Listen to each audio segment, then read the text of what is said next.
now. It's like two hobos fighting over a sandwich. It's sad. How about that? It's not the same as the National Football League. Okay? Open your eyes and start listening to what's going on. Revenue sharing isn't going to work in the Canadian Football League because there's not enough revenue. I just said they're fighting over crumbs. Okay? This is the Rod Pedersen Show. Hey, welcome to R2 of the RP Show, everybody. Texting my mom. Sorry, that's why I'm buried in my phone. You know, I always throw my pen, and then I don't have my pen. I'll get it. Oh, don't worry. All right. I have a million of these RodPedersen.com pens, the ones that ESPN threatened to sue me for. It's a long story. That's why they're not in the Rod Pedersen shop. No. It's episode 300. It's a red letter day. Let me get all my noisemakers out here. For episode 300, and I appreciate all the kudos. Rylan Betker, our Army friend, writing in. Congrats on show 300 there, boys. Well done all around. From Lisa Lukey, thanks for a great morning. Time to get out of bed and make something of my day. Happy 300. You don't got to get out of bed and make something of your day. Yeah, we just got a gift delivered to the studio. How do you know it's a gift? Well, it's a box. It's addressed to me, and it's from Football Canada. So, oh, yeah. Well, bring it over here, okay. Ryan, if you don't mind. This is our technical producer, Ryan Wonder Baracco. There you go. Whoa. Not quite the Lynch walk-off, but close. So, let's make sure there's no personal information on that side. I need something to open this with. But Neil Smith writes in, congratulations on 300 shows, Rod. Well done. Thanks, Neil. It's the whole team, obviously, because it's a big team around here.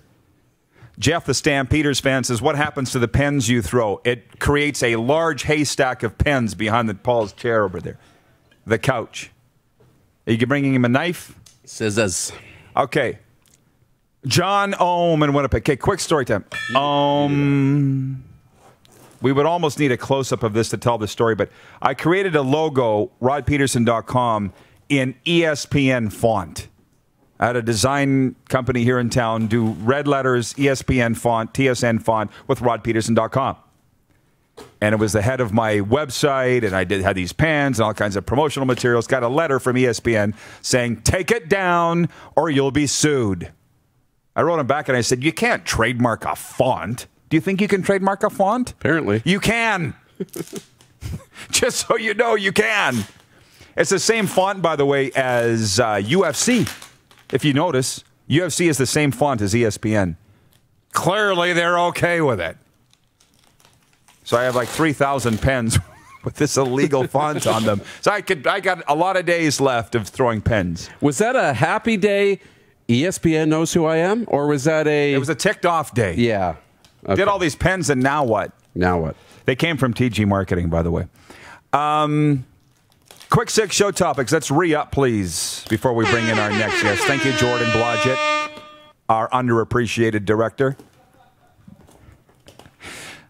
No laughing matter. Point 1, Dale Howardchuk passes at the age of 51. I will say it again, particularly to our Winnipeg viewers. Condolences from us, but to the hockey world in general, because we're talking about a Hockey Hall of Famer here, a hockey great. And Don Cherry said it. He's one of the most underrated players of all time. And if he's underrated by being a number 1 overall pick, a member of those 80s Canada Cup teams, and a Hockey Hall of Fame, then how good, what should he have gotten? Right. Right? He played on a line with Gretzky and Lemieux in the 87 Canada Cup. And I've never met him, but they say a better person than a player. And that is really saying something. Chris Bird, still watching in Toronto, still watching Chris Bird. He says, swag idea, sell show-thrown pens to the masses. What do you think? Would you do that? I'd be into that. You're all over. Put them in the store. Well, what I want, yeah. Will I be sued by ESPN if I do that? I don't know. But the game used. There's only one way to find out. They're game used, though. You're going to get a pen that maybe has a third of the ink left. No, they're all brand new pens. Every day. But they want game thrown. That's what I'm saying. It's a new pen every day. Oh, I see. So they're hardly used at all. Right. If you want to sell them, I'm down. Point 2, Tuesday in the NHL, the Vegas Golden Knights move on. They're the first team to move on. The Washington Capitals stay alive. And the Flames and Habs have been pushed to the brink. Point 3, if the CFL is to improve, what does it need? We had Dustin Nielsen with us from TSN 1260 Edmonton last hour to talk about that. Point 4, the NBA playoff notes. Lakers lose Game 1. Charles Barkley's predicted they'll be swept by the Trailblazers. Wouldn't that be a trip? I did pick Clippers Raptors. So if the Fakers drop out, I'm good. You picked the Fakers in the final. You did. I did. Raptors Nets go after game 2 today. 0.5, the Blue Jays are on the verge of a sweep at Baltimore. And the Blue Jays win it. That's 2 in a row at Baltimore. They go for the sweep in a day game today. And 0.6, Tim Hortons launches a line of mini sticks. And I say this with all due respect because I love Tim Hortons. I'm in there all the time. I'm partially funding the company, I feel. I raced down there today to get my Tim Hortons mini sticks, and this is what they are. It's like a mini locker, and the stick is like the size of a toothpick.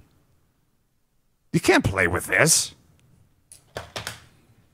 This is a mini stick. So Tim Hortons can sell them, and they're cool, and I'll probably put this up on the desk. Sidney Crosby, Connor McDavid, Carey Price, Alex Ovechkin, Mitch Marner, and Nathan McKinnon. They're nice. But you're not doing No, anything. not practical. No. So let's do Rod Pedersen show mini sticks. Yeah. Actual ones, and we'll hand them out with Ricky the Iguana at events. Okay. I'm into that. I'll put this up here for Connor. You're watching Rod Pedersen on demand.